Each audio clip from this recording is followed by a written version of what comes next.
용서하시는 이유라는 제목으로 말씀 전할 때 많은 은혜 받으시기 바랍니다. 기도하시겠습니다. 사랑하는 하나님, 환경 선교 주일에 시편 말씀을 듣고 묵상하게 하시니 감사합니다. 환경이 오염되고 자연으로부터 어려움을 겪는 것에 대해 다른 사람을 탓하는 것이 아니라 우리 자신을 돌아볼 수 있는 이 시간이 되게 하여 주시옵소서. 말씀을 통해 하나님의 청지기로서 자연을 돌보지 못한 것을 회개하고 다시 주님만을 바라볼 수 있도록 도와주시옵소서. 예수님의 이름으로 기도합니다. 아멘. 네, 오늘의 핵심 주제는 하나님께서 우리를 용서하시는 이유는 회개했기 때문이 아니라 예배를 받으시기 위함이다 라는 것이 오늘의 핵심 주제입니다. 오늘은 환경 선교 주일로 우리 교회가 지키고 있습니다. 환경 선교 주일은 우리 교회만 지키는 것이 아니라 감리교 전체가 지키는데요. 원래 그 최완택 목사님이라는 그 감리교 목사님이 지금은 기독교 환경운동 연대가 되었는데 그 당시에는 한국공해문제연구소였어요. 이게 이제 세계 환경의 날을 기념하여서 1984년부터 6월 첫째 주일을 환경 주일로 지키면서 이 환경 선교 주일이 시작이 되었습니다. 이후에 1992년에 한국 기독교 교회 협의회라는 이 교회 초교파적인 교단들이 다 모여 있는 그 단체인데요. 환경 선교 위원회를 세우고 6월 첫째 주일을 환경 주일로 정했습니다. 그런데 감리회는 1992년부터 6월 둘째 주일, 이번 주일이죠. 6월 둘째 주일을 환경 선교 주일로 지킵니다. 왜 처음에 시작은 감리교가 했는데 다들 첫째 주 지키는데 왜 우리는 둘째 주 지키냐 이렇게 말씀을 하실 수 있는데 우리는 첫째 주일에 평신도 선교주일, 평신도 주일을 지키잖아요. 그래서 우리는 평신도 주일을 지키고 있기 때문에 다른 교단들은 지난주에 환경 주일을 하셨고요. 그리고 이제 감리교는 이번 주에 환경 선교 주일로 지키고 있습니다. 감리교의 고백이 있어요. 우리의 신앙 고백인데 감리교에서는 자연과 생태계를 보존하고 그리고 돌보는 것을 하나님께서 우리에게 주신 사명이다 이렇게 고백하고 있습니다. 인간의 죄 때문에 생태계도 같이 이렇게 벌을 받고 있는데 저주받았는데 어려움을 겪고 있는데 그에 대해서 자연 너는 괴롭힘 당해라 나는 아무 책임도 없다 이렇게 말하는 것은 이렇게 문제가 있는 것이죠. 오늘 말씀은 죄로 인한 고난 속에서 하나님을 바라보는 시인의 모습을 우리에게 보여주고 있습니다. 짧은 시이지만 이 안에 구원의 과정이 잘 나타나 있습니다. 죄를 깨닫고 하나님께 죄를 고백하고 또 용서를 구하고 구원받은 이후의 삶에 대한 말씀을 이렇게 간구하는 시인의 모습 속에서 우리의 나아갈 길을 볼 수가 있습니다. 1절부터 4절까지의 말씀 함께 읽겠습니다.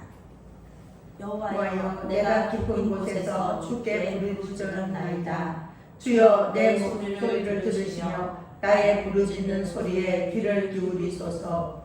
여호와여 주께서 제 악을 지켜보실진데 주여 누가 서리이까. 그러나 사유하심이 주께 있음은 주를 경외하게 하심이니이다. 아멘. 이 시의 제목은 깊은 곳에서라는 제목입니다. 여기 성경에 1절에 나오죠. 깊은 곳에서 성전에 올라가는 노래다. 어떻게 생각하면 이 노래는요. 성전에 예루살렘 성전은 이렇게 예루살렘 꼭대기에 있으니까 성전에 올라가는 노래는 교회를 가면서 부르는 노래다. 교회를 가면서 부르는 노래다. 이렇게 쉽게 우리가 생각할 수가 있겠습니다. 여기서 깊은 곳에서 우리 이렇게 교회 올 때가 있어요. 항상 기쁘고 감사해서 오나요? 마음이 무거울 때도 있잖아요. 특히 내 죄 때문에 문제가 커져가지고 이거 하나님께서 이거 문제 해결해 주셔야 돼요. 막 이렇게 하면서 조급한 마음으로 힘든 마음으로 올 때가 있잖아요. 오늘 이 시편 기자도 시인도 그런 마음으로 올라온 거예요. 깊은 곳에서 단순히 깊은 곳을 말하는 게 아닙니다. 이 영혼의 깊은 절망과 우울 그리고 낙심 속에서 하나님을 부르는 거예요. 3절 말씀을 통해서 시인이 죄 때문에 이 깊은 절망과 낙심 가운데 있다는 것을 알 수가 있습니다. 주께서 죄악을 지켜보실진데 이렇게 말하는 걸 보면서 이 시인이 어떤 죄를 지었구나 라는 것을 알 수가 있습니다. 그것이 무슨 죄인지는 몰라요. 그렇지만 죄 때문에 이렇게 힘들고 괴로워하고 있구나 이렇게 우리가 볼 수 있습니다. 시인의 아름다움은 죄악으로 인한 이 절망 가운데 하나님을 바라본다는 것입니다. 벌써 이거 자체가 회개예요. 죄악 가운데 주님을 바라보고 주님, 이런 것이 회개죠. 이것이 회개죠. 아무리 죄를 지었어도 하나님을 바라보는 것, 그것이 회개입니다. 원래 인간은요, 죄를 지으면 하나님과 멀어지게 되어 있어요. 아담과 하와가 선악을 알게 하는 나무의 열매를 먹고 하나님께서 이렇게 동산을 거니실 때 이 아담과 하와가 하나님을 피해서 나무 뒤에 숨었거든요. 하나님하고 멀어지는 거예요. 그래서 사단은 우리를 계속 죄짓게 만들어요. 왜냐하면 하나님하고 멀어지게 하려고. 죄악 중에서 우리가 할 일은 죄악 중에라도 하나님을 찾아야 돼요. 하나님을 불러야 돼요. 하나님, 내가 죄 지었으니까 하나님 나 싫어하실 거야, 미워하실 거야, 나 버리실 거야, 이렇게 생각하는 것이 아니라 그 죄악 중에서도 하나님을 바라봐야 한다. 왜냐하면 하나님만이 이 죄 문제를 해결해 주실 수 있기 때문에 그래요. 내가 아무리 웅크리고 있고 내가 아무리 어떻게 해보려고 해도 이 죄 문제 해결해 주실 분은 하나님밖에 없다. 그래서 우리는 하나님을 바라봐야 된다라는 것입니다. 특히 이 죄가요, 우리를 자기 연민에 빠지게 해요. TV에 나오는 범죄자들 보면은 항상 그렇게 얘기하죠. 내 탓이라는 얘기 안 해요. 내가 이 죄를 지을 수밖에 없었던 것은 뭐 세상이 문제가 있고 우리 가족이 문제가 있고 우리 엄마 아빠가 문제가 있고 또 우리 친구들을 잘못 만나고 뭐 이렇게 하면서 자신이 죄인이 된 것은 자기들의 탓이 아니다라고 얘기하면서 죄에 대한 책임을 지려고 하지 않습니다. 죄는 하나님과의 관계가 깨져버리는 거거든요. 그런데 하나님을 생각하지 않고 나 자신을 계속 바라보고 나를 불쌍히 여기면서 이렇게 되는 것이 자기 연민에 빠지는 거죠. 죄를 지었을 때는 나 자신을 바라보는 것이 아니라 하나님을 바라보아야지 죄도 고백할 수 있고요. 그리고 하나님의 자비와 용서도 구할 수 있습니다.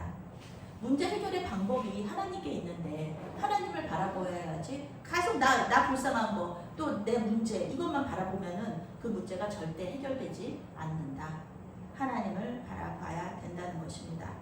죄악으로 인한 낙심과 절망 가운데 그 깊음 속에서 우리 자신을 돌아보는 거, 우리 자신을 바라보는 거, 이거는 하등 도움이 되지 않습니다. 죄 문제는 우리 인간의 힘으로 해결할 수 없다. 시인은 이와 같이 죄 문제를 해결하는 것이 자신의 힘으로 할 수 없다는 것을 알았기 때문에 진정한 해결사이신 하나님께 부르짖고 있습니다. 하나님에 대한 믿음과 신뢰가 있는 사람만이 하나님께 기도할 수 있습니다. 하나님을 믿지 못하면은요, 기도할 수가 없어요.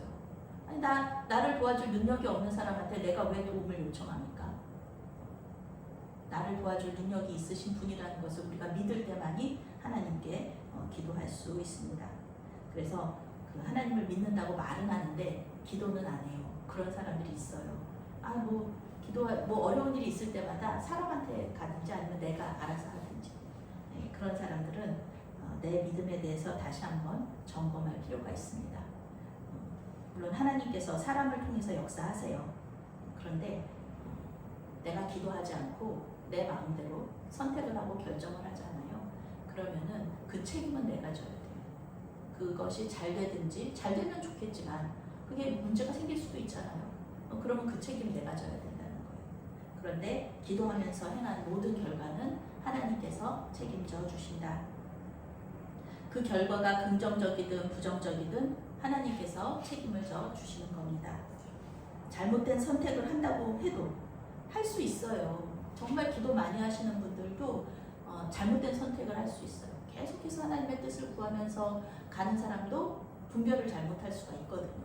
그런데 하나님께서는 그것마저도 선으로 바꿔주시는 분이 우리 하나님이십니다. 기도하면서 그 선택을 했다면 잘못된 선택일지라도 하나님께서는 거기서 배움을 얻게 하시고 또 선한 길로 인도해 주신다는 것입니다. 그래서 이 죄가 무서운 이유는 하나님과 멀어지게 하기 때문입니다. 하나님은 거룩하시기 때문에 죄와 함께 하실 수 없거든요. 만약에 저와 여러분들 사이에 아주 두껍고 아주 큰 벽이 이렇게 가로막고 있다고 생각한다면, 그러면 제가 아무리 뭐 말을 해도, 또 우리 성도님들이 아무리 저에게 뭐라고 얘기를 해도 들리지 않겠죠. 죄라는 게 그겁니다. 하나님과 우리 사이에 죄가 가로막고 있으면요, 하나님께서 우리에게 하시는 말씀을 들리지도 않아요. 우리 그렇잖아요. 어떤 한 것에 하나에 막 집중하고 있으면 다른 문제는 별로 보이지도 않잖아요. 들리지도 않잖아요. 그런 것처럼 하나님과 상관없이 우리만의 얘기, 막 우리만의 문제에 이렇게 몰입해 있으면은 하나님이 아무리 얘기하셔도 들리지 않거든요. 그래서 죄는 하나님과 우리의 그 친밀한 관계를 깨트립니다. 그래서 이 관계를 회복시키기 위해서 오신 분이 우리 예수님이십니다.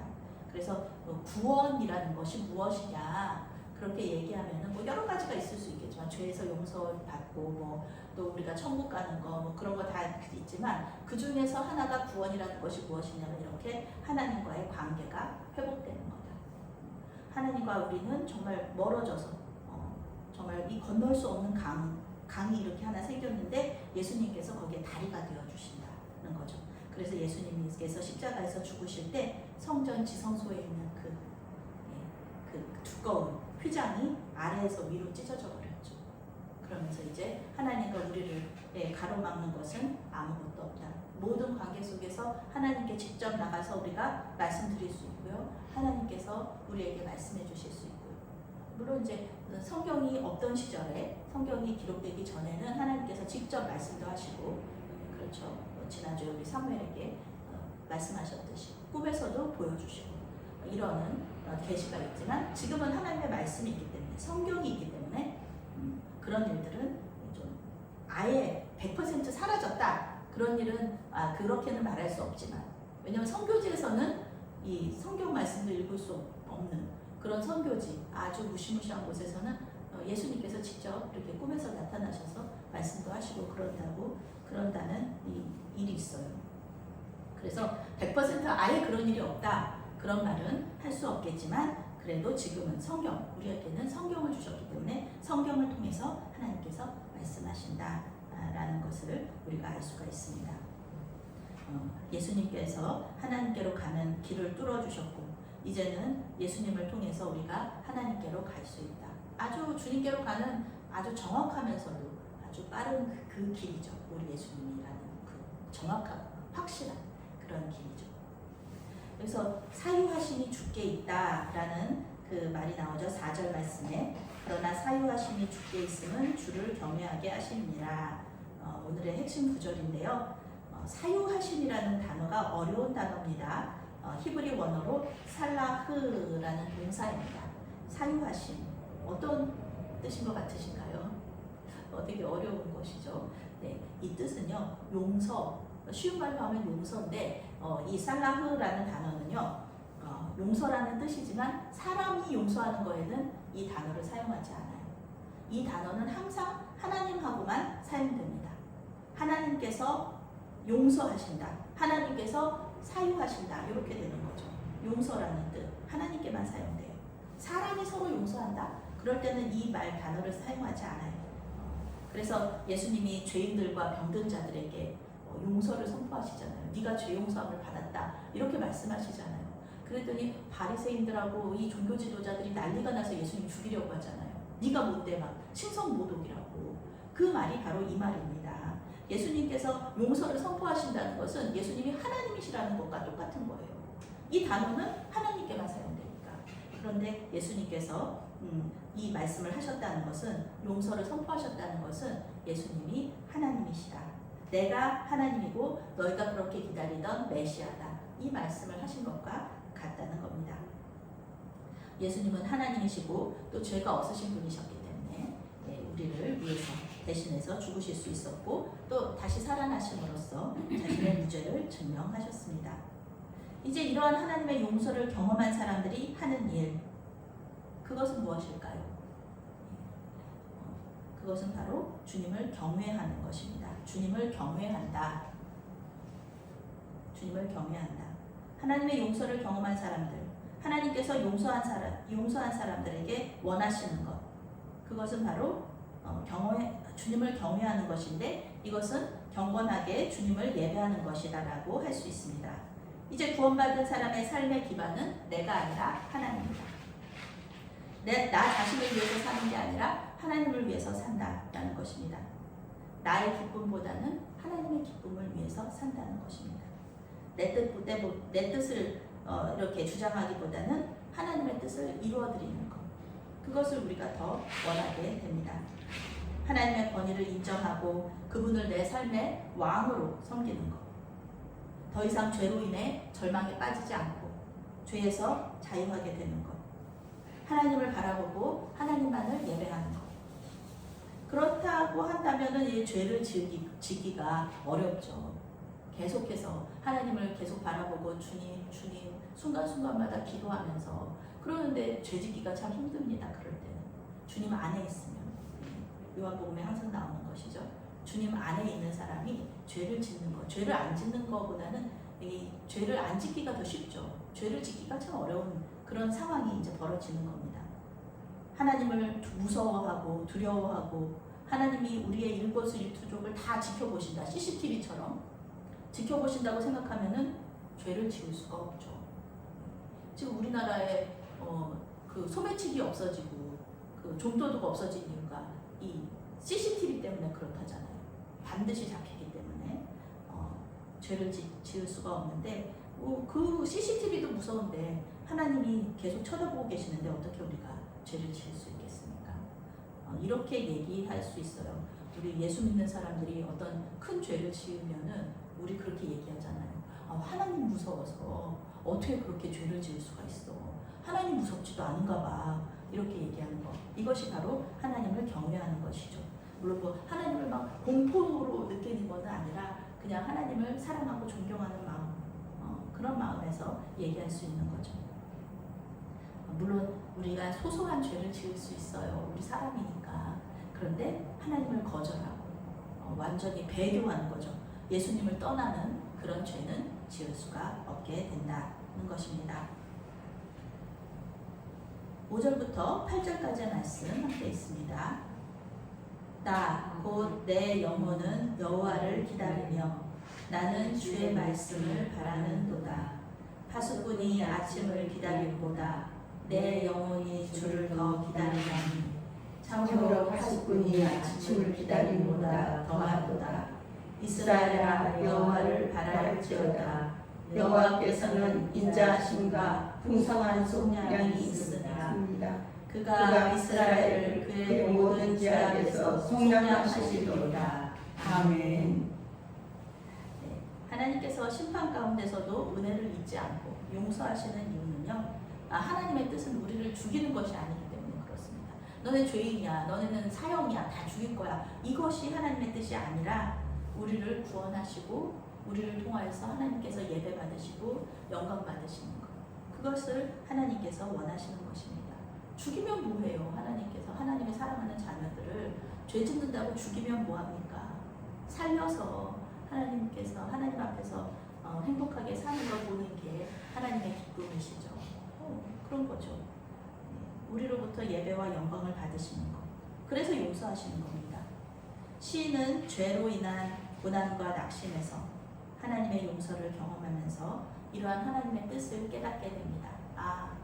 내가 이렇게 하나님께 용서를 받는 것, 이것은 나를 통해서 하나님께서 영광 받으시려고 그러시는 거구나, 이렇게 깨닫게 됩니다. 그러면서 시인은 간절히 자신의 부르짖음에 대한 하나님의 응답을 또 기다리게 됩니다. 말씀하옵소서, 주의 종이 듣겠나이다. 이렇게 말만 하면 뭐예요? 하나님께서 응답하시지 않으면 아무 소용이 없는 거죠. 하나님과 나와는, 우리와는 어떤 관계 속에 있는 거예요. 하나님께서 아무리 혼자서 얘기하면 정말 메아리처럼 아무 대답도 안 하는, 아무 소리도 없는 그런 관계라면 그것은 깨진 관계죠. 마찬가지로 우리도 하나님께 계속 부르짖는데 대답해 주시지 않는다면, 그러면은 우리도 하나님의 그 말씀에 응답해 주지 않는 것에 대해서 우리는 그 관계가 이거는 관계가 아닌 거죠. 아무런 관계도 일어나지 않는 거죠. 그렇지만 주님은 우리의 기도에 응답해 주시는 좋은 분입니다. 하나님의 응답이 당연하다 이렇게 생각하면 안 돼요. 하나님은 우리에게 은혜로 대답해 주시는 거예요. 하나님은 우리는 피조물이고 하나님은 창조주시잖아요. 하나님께서 우리에게 대답해 주지 않으신다고 해도 우리가 뭐 한마디도 할 수가 없는 거예요. 그럼 주님은 토기장이고 우리는 그릇이잖아요. 그릇을 마음대로 만들었다가 깨트렸다가 만들었다가 깨트렸다가 그런다고 해서 왜 하나님 왜 나를 만들었다가 왜 깨트립니까? 뭐 이렇게 얘기해도 아무 소용이 없다. 그렇게 우리는 할 자격이 없다는 것이죠. 하나님 왜 우리에게 응답해 주지 않으십니까? 우리는 그렇게 항상 기도하죠. 근데 사실 하나님께서는 하나님이세요. 당연히 하나님께서 응답해 주시는 거지 이렇게 생각하면 우리가 교만해집니다. 기도 응답이 100%만 이루어지잖아요. 그러면은 그 사람은 교만해져서 이단에 빠지고 마는 것입니다.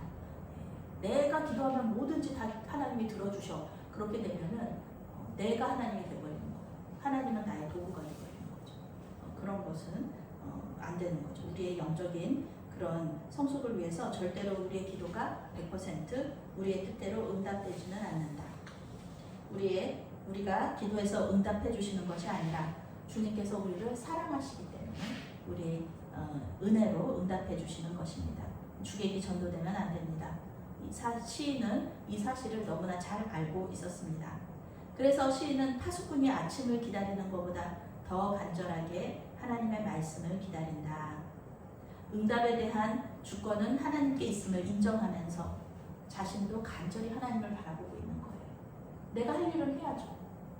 하나님께서 나한테 뭐 응답해 주시겠지 그렇게 생각하면서 이렇게 그냥 그러려니 하고 있는 것이 아니라 간절히 하나님을 바라보면서 기도해야 되는 것이죠. 파수꾼처럼 아침이 올 것을 알고 있고 파수꾼은 아침이 올 걸 알고 있어요.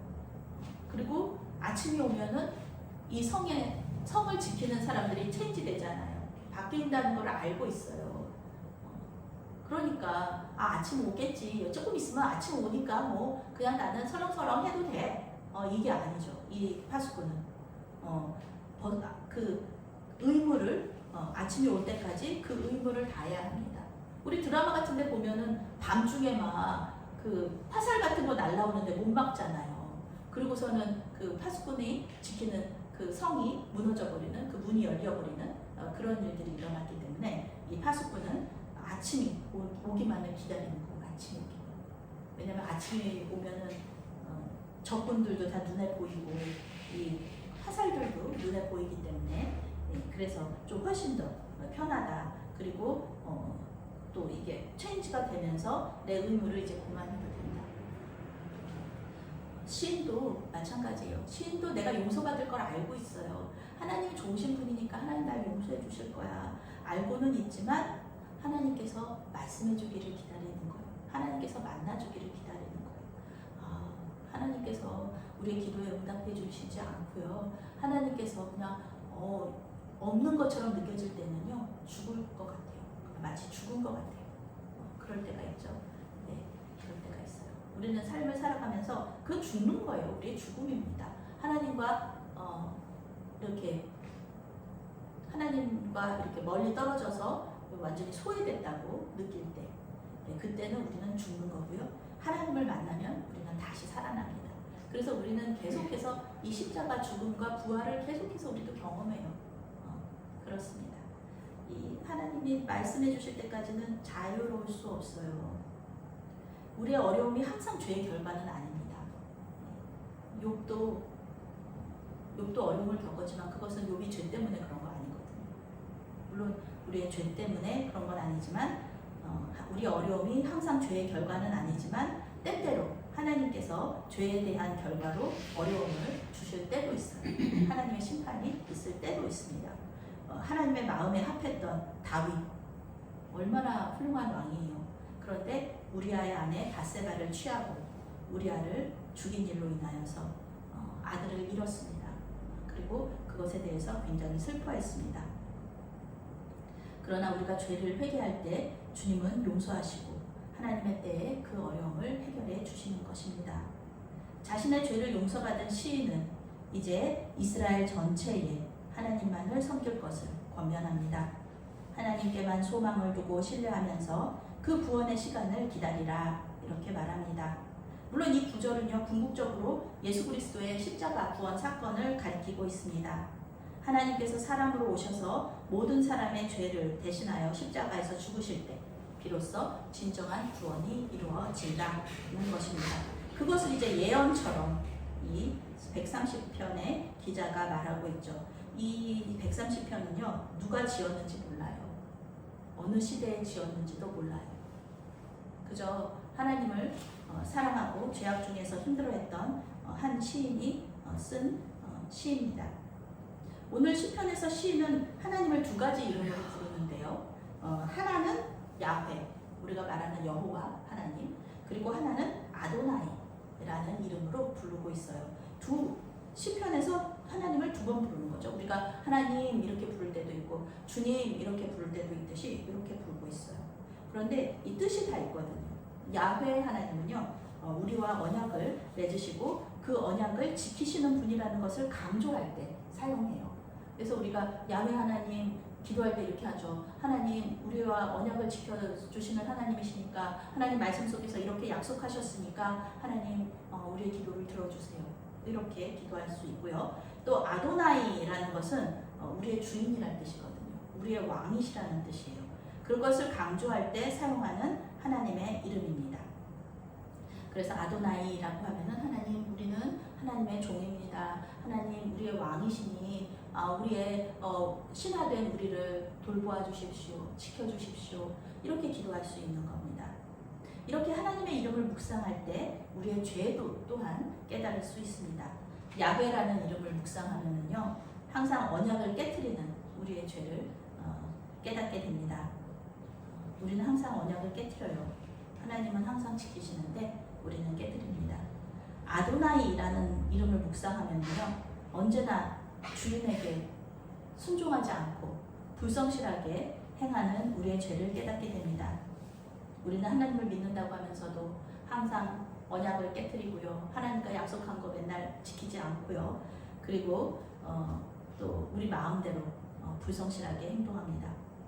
성령의 인도하심을 따라 산다고 하면서 항상 우리의 선택은 성령과 반대로 나아갈 때가 많습니다. 하나님께서 기뻐하시는 일을 한다고 말만 그렇지 행동은 실제로 내가 기뻐하는 일을 하고 있는 나 자신을 발견하고서는 정말 하나님 앞에 회개할 때가 있죠. 그래서 우리는 주님께 우리를 불쌍히 여겨달라 이렇게 기도할 수밖에 없는 것입니다. 그 대단한 사도 바울도 로마서 7장에서 자기 안에 있는 죄 때문에 나는 비참합니다. 오호라 나는 공고한 자로다. 나는 비참한 사람입니다. 그렇게 고백했습니다. 하나님의 법을 따르고 싶지만, 그렇지만 실제로는 죄의 법을 따르고 있는 자신을 발견하는 거예요. 그리고 그것이 참으로 괴롭다. 그 대단한 사도 바울도 자신의 죄성을 고백하는데 우리가 뭐라고? 우리는 말해서 무엇하겠습니까? 그렇다고 해서 우리의 죄성과 연약함을 핑계 삼아서 계속해서 죄를 지어서는 안 됩니다. 제가 대학교에서 이제 학부 학생들을 가르칠 때 이 학부 학생들이 결석을 할 때가 있어요.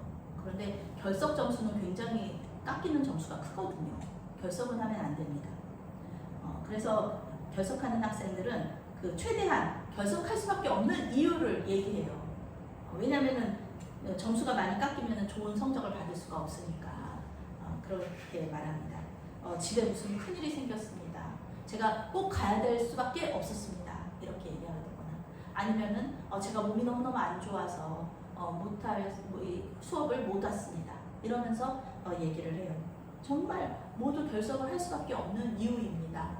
그러면은 이제 제가 뭐라고 얘기하냐면은 정말 어떻게 하냐고, 결석할 수밖에 없었다고, 정말 너무너무 괜찮냐고 막 위로하고 격려해줘요. 그렇다고 해서 제가 점수를 그대로 줄까요? 아니에요. 그것은 그것이고 이것은 이것이에요. 그것에 대해서 충분히 공감하고 위로하지만 점수는 마이너스 1점. 점수는 깎을 수밖에 없습니다. 왜냐하면 다른 학생들이 또 있잖아요. 성실한 학생들. 점수를 차이를 낼 수밖에 없기 때문에 어쩔 수가 없습니다. 결석에 대한 결과는 마이너스 1점입니다. 여러분, 죄는 대가가 있습니다. 책임을 져야 돼요. 죄의 삭은 사망입니다. 죄를 지으면은요, 그 죄를 지은 사람은 죽음으로 갚아야 됩니다. 그것이 하나님과의 언약입니다. 선악을 알게 하는 나무의 열매, 그것 하나는 먹지 말아라. 그러면 너희들이 반드시 죽는다. 이것이 죄에 대한 결과거든요. 죄를 지은 사람이 죽음으로 갚아야 되는 것이 이것이 죄의 대가인데 하나님은 예수님을 보내주셔서 우리를 살려주셨습니다. 예수님이 죽으신 거예요. 누군가는 죽었어야 돼요. 예수님이 죽으신 거예요. 하나님의 용서라는 것은요, 하나님의 사유하심이라는 것은요, 사람이 하듯이 그냥 단순히 꾸짖거나 괜찮아 하면서 너그럽게 넘어가는 그런 것이 아닙니다. 그것은 사람의 용서입니다. 하나님의 용서, 사유하심은요, 예수님의 성육신과 십자가 죽음이라는 아주 큰 대가를 치러야 하는 큰 일이었습니다. 자연을 돌보지 않고 파괴한 일에 대해서도 우리는 큰 대가를 치러야 합니다. 우리는 실제로 그 대가를 치르고 있어요. 지금 자연이 우리에게 어려움을 주고 있죠.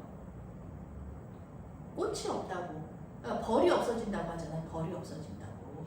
자연의 그런 큰 어려움 중에 하나가 벌이 없어진다. 벌이 없어지면은 꽃이 사라지고, 꽃이 없는 세상을 한번 생각해 보세요. 꽃이 없다. 뭔가 이 생태계에서 뭔가 하나가 멸종된다. 그것도 아주 큰 부분을 차지하는 것들이 멸종된다. 이런 것은 우리 인간 사회에도 분명히 부정적인 영향을 미치거든요. 이제라도 회개하고 하나님께서 우리에게 주신 청지기의 사명을 잘 감당해야 할 것입니다. 궁극적으로는 자연 역시 우리처럼 예수님의 재림을 기다리고 있어요. 예수님의 재림과 함께 진정한 자유를 얻게 되겠지만 그때까지는 우리가 그들을 돌보고 사랑하는 일에 책임을 다해야 할 것입니다. 하나님께서 창조하신 세계를 사랑하고 돌보는 일에 충성할 때 우리를 돌보시고 용서하시는 하나님의 은혜와 사랑도 깨닫게 될 줄로 믿습니다. 아멘.